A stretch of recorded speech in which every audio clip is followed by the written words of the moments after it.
শিক্ষা ও নৈতিকতার অনন্য সমন্বয়ে সফলতার এক যুগ পূর্ণ করতে যাচ্ছে Narsingdi boys model school and college. রবিবার সকালে বর্ণাঢ্য আয়োজনের মধ্য দিয়ে প্রতিষ্ঠানটির বার্ষিক পরীক্ষার ফলাফল প্রকাশ ও কৃতি শিক্ষার্থীদের মাঝে পুরস্কার বিতরণ করা হয়েছে। মানসম্মত শিক্ষার পাশাপাশি আদর্শ মানুষ গড়ার অঙ্গীকার নিয়ে আয়োজিত এই অনুষ্ঠানে উপস্থিত ছিলেন প্রশাসনের ঊর্ধ্বতন কর্মকর্তা ও বিশিষ্ট ব্যক্তিবর্গ। এম ওবায়দুল কবিরের তথ্যচিত্রে থাকছে বিস্তারিত। উৎসব মুখর পরিবেশে নরসিংদী সদর উপজেলার চিনিশপুরস্থ Narsingdi boys model school and কলেজের বার্ষিক পরীক্ষার ফলাফল প্রকাশ ও পুরস্কার বিতরণী অনুষ্ঠান সম্পন্ন হয়েছে। প্রতিষ্ঠানটির সফলতার সাথে 11 বছর পেরিয়ে 12 বছরে পদার্পণ উপলক্ষে রবিবার সকালে স্কুল প্রাঙ্গণে এক আলোচনা সভার আয়োজন করা হয়। অনুষ্ঠানে প্লে থেকে দশম শ্রেণী পর্যন্ত মেধা তালিকায় শীর্ষস্থানীয় অধিকারীদের বিশেষ সম্মাননা ক্রেস্ট প্রদান করা হয়। বিদ্যালয় পরিচালনা কমিটির সভাপতি মোহাম্মদ আনোয়ার হোসেনের সভাপতিত্বে অনুষ্ঠানে প্রধান অতিথি হিসেবে উপস্থিত ছিলেন অতিরিক্ত জেলা প্রশাসক মোহাম্মদ মনোয়ার হোসেন। বক্তারা তাদের বক্তব্যে উল্লেখ করেন, গত এক যুগ ধরে এই প্রতিষ্ঠানটি চিনিশপুর ও পার্শ্ববর্তী এলাকায় মানসম্মত শিক্ষা বিস্তারে নিরলসভাবে কাজ করে যাচ্ছে। প্রাতিষ্ঠানিক শিক্ষার পাশাপাশি এখানে শুদ্ধভাবে পবিত্র কোরআন তেলাওয়াত ও জানাজা নিয়মসহ ধর্মীয় ও নৈতিক শিক্ষা প্রদান করা হয়, যা শিক্ষার্থীদের আদর্শ নাগরিক হিসেবে গড়ে তুলতে সহায়ক ভূমিকা পালন করছে। অনুষ্ঠানে বিশেষ অতিথি হিসেবে জেলা হাসপাতালের কনসালটেন্ট ডাক্তার মোহাম্মদ জসিমউদ্দিন সরকার, সহকারী উপজেলা শিক্ষা অফিসার সাবিকুন্নাহার রোজি ও বিশিষ্ট সমাজসেবক ইউনুস ফকির সহ আরও অনেকে উপস্থিত ছিলেন। আমন্ত্রিত অতিথিদের সম্মাননা স্মারক প্রদানের পাশাপাশি কৃতি শিক্ষার্থীদের হাতে পুরস্কার তুলে দেওয়ার মাধ্যমে অনুষ্ঠানের সমাপ্তি ঘটে। আমাদের এই প্রতিষ্ঠানটি কেবল পাঠ্য বইয়ের শিক্ষায় সীমাবদ্ধ থাকতে চাই না। আমরা চাই আমাদের শিক্ষার্থীদের সংস্কৃতি, খেলাধুলা, আধুনিক প্রযুক্তিতে দক্ষ করতে। সকালবেলা যখন বের হয়ে যান বাসা থেকে, তখন দেখা যায় যে ছেলেমেয়েরা ঘুমোতে থাকে, এবং যখন আবার রাতে ঘরে প্রবেশ করেন তখন দেখা যায় যে ছেলেমেয়েরা পড়াশোনা শেষ করে ঘুমোতে যাচ্ছে।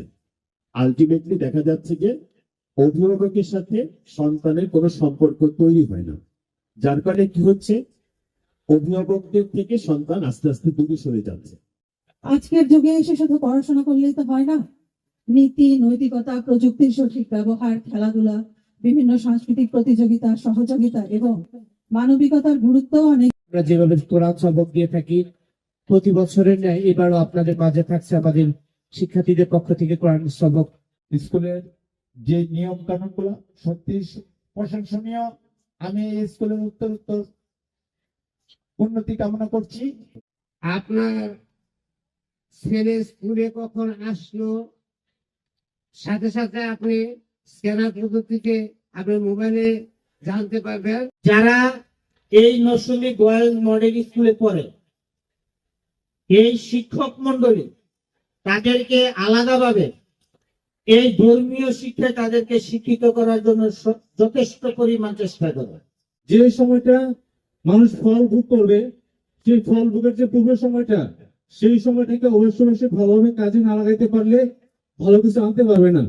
বিতর্ক প্রতিযোগিতা, বার্ষিক ও সাংস্কৃতিক অনুষ্ঠানে বিভিন্ন ধরনের খেলা, কুইজ প্রতিযোগিতা এবং বিভিন্ন কার্যক্রম করা হচ্ছে, যেটা আমাদের পড়াশোনার পাশাপাশি আমাদের শিক্ষার্থীদের আরো জ্ঞান বৃদ্ধি করে আলোকিত মানুষ হিসেবে গড়ে তোলার সুযোগ করতেছে। ভালোভাবে আমাদের লেখাপড়াকে প্রস্তুত করব, আরেকটু আমাদের আচরণ বিনয়, যেভাবে আমাদের চলা দরকার, আদর্শ মানুষ আমরা হইব। 2025 সালের একটি শিক্ষাবর্ষ শেষ করে আমরা শেষ প্রান্তে এসেছি এবং কিছুক্ষণ পরেই আমাদের ফলাফল প্রকাশিত হবে। এই শিক্ষার্থীদের পিছনে যে সকল অভিভাবকদের শ্রম রয়েছে, শিক্ষার্থীদের অধ্যবসায় রয়েছে শিক্ষকদের নিরলস প্রচেষ্টা। প্রতিষ্ঠানের যে পরিবেশ, আমি প্রত্যাশা রাখছি যেখানে যে সম্মানিত অভিভাবক বৃন্দ রয়েছেন, আপনাদের চিন্তার কোনো কারণ নেই। এইটুকু আসলে সকালটা দেখলেই বোঝা যায় দিনটা কেমন যাবে। অর্থাৎ আপনার সন্তানকে আপনি একটি উপযুক্ত প্রতিষ্ঠানে ভর্তি করিয়েছেন, এইটুকু প্রত্যাশা এবং নিশ্চয়তা আমি দিতে পারি। বাকিটুকু এই শিক্ষা প্রতিষ্ঠানের দায়িত্ব এবং কর্তব্য। এবং সম্মানিত অভিভাবকদের প্রতি অনুরোধ থাকবে, আপনারা আজকে যেমন এখানে এসেছেন, অন্যান্য সময়েও আপনারা প্রতিষ্ঠানে আসবেন, আপনার সন্তানটি কেমন করছে শিক্ষকদের কাছে খোঁজ খবর নেবেন। পাশাপাশি আপনাদের যদি কোনো অনুযোগ থাকে তাহলে সেগুলো এই বিদ্যালয়ের শিক্ষক মন্ডলী সহ পরিচালনা পর্ষদে যারা রয়েছেন তাদেরকে জানাবেন। প্রয়োজনে কোনো অভিযোগ থাকলে আমাদের প্রশাসনকেও অবহিত করতে পারেন। প্রধান অতিথি সহ অতিথিবৃন্দ যে সমস্ত কথা বলে গেছেন, এই কথাগুলো তোমাদেরকে ধারণ করতে হবে। যে তোমাদের উদ্দেশ্যে, এই ছাত্রদের উদ্দেশ্যে যে কথাগুলো বলেছে এখানে, যে আমাদের যে শিক্ষার যে বিষয় বা অন্যান্য, যে আমাদের কিভাবে চলাফেরা করতে হবে, কিভাবে লেখাপড়া করতে হবে।